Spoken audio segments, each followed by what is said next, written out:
യേശുവിന്റെ തിരുവചനത്തിന്റെ യോഗ്യതയിൽ, പരിശുദ്ധ ബലിയുടെ യോഗ്യതയിൽ, ദിവ്യകാരുണ്യത്തിന്റെ യോഗ്യതയിൽ, തിരുസഭയ്ക്ക് നൽകപ്പെട്ട അധികാരത്തിൽ, പരിശുദ്ധ അമ്മയുടെ മധ്യസ്ഥതയിൽ, വിശുദ്ധ മിഖായേലിന്റെ മധ്യസ്ഥതയിൽ, മുഖ്യദൂതന്മാരുടെ മധ്യസ്ഥതയിൽ, പത്രോസ് പൗലോസ് ലീഗന്മാരുടെ മധ്യസ്ഥതയിൽ, 12 അപ്പസ്തോലന്മാരുടെ മധ്യസ്ഥതയിൽ, വിശുദ്ധ അന്തോണീസിന്റെ മധ്യസ്ഥതയിൽ, വിശുദ്ധ സെബസ്ത്യാനോസിന്റെ മധ്യസ്ഥതയിൽ, വിശുദ്ധ വിൻസെന്റ് ഫെററിന്റെ മധ്യസ്ഥതയിൽ, വിശുദ്ധ ജോൺ മരിയ വിയാനയുടെ മധ്യസ്ഥതയിൽ, വിശുദ്ധ പാതിരപ്പയുടെ മധ്യസ്ഥതയിൽ, സകല വിശുദ്ധന്മാരുടെയും പുണ്യവാന്മാരുടെയും കൂട്ടായ്മയിൽ എനിക്ക് നൽകപ്പെട്ട അധികാരത്തിൽ ഇപ്പോൾ ആരാധിച്ചുകൊണ്ടിരിക്കുന്ന ഈ മക്കളുടെ മേൽ, ഇവരുടെ കുടുംബങ്ങളുടെ മേൽ, ശരീരത്തിന്റെ മേൽ, മനസ്സിന്റെ മേൽ, ആത്മാവിന്റെ മേൽ, ചിന്തകളുടെ മേൽ, ഓർമ്മയുടെ മേൽ, ഭാവനയുടെ മേൽ, ഇച്ഛാശക്തിയുടെ മേൽ, മനസാക്ഷിയുടെ മേൽ, മുറിവുകളുടെ മേൽ, അനുഭവങ്ങളുടെ മേൽ, അബോധ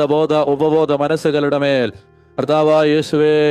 കാലാകാലങ്ങളായി ആധിപത്യം ഉറപ്പിച്ചിരിക്കുന്ന അന്ധകാരങ്ങളെ യേശുവിന്റെ കാൽച്ചുവട്ടിലേക്ക് ബന്ധിക്കുന്നു. കഴിച്ച ഭക്ഷണത്തിലൂടെ, കുടിച്ച വെള്ളം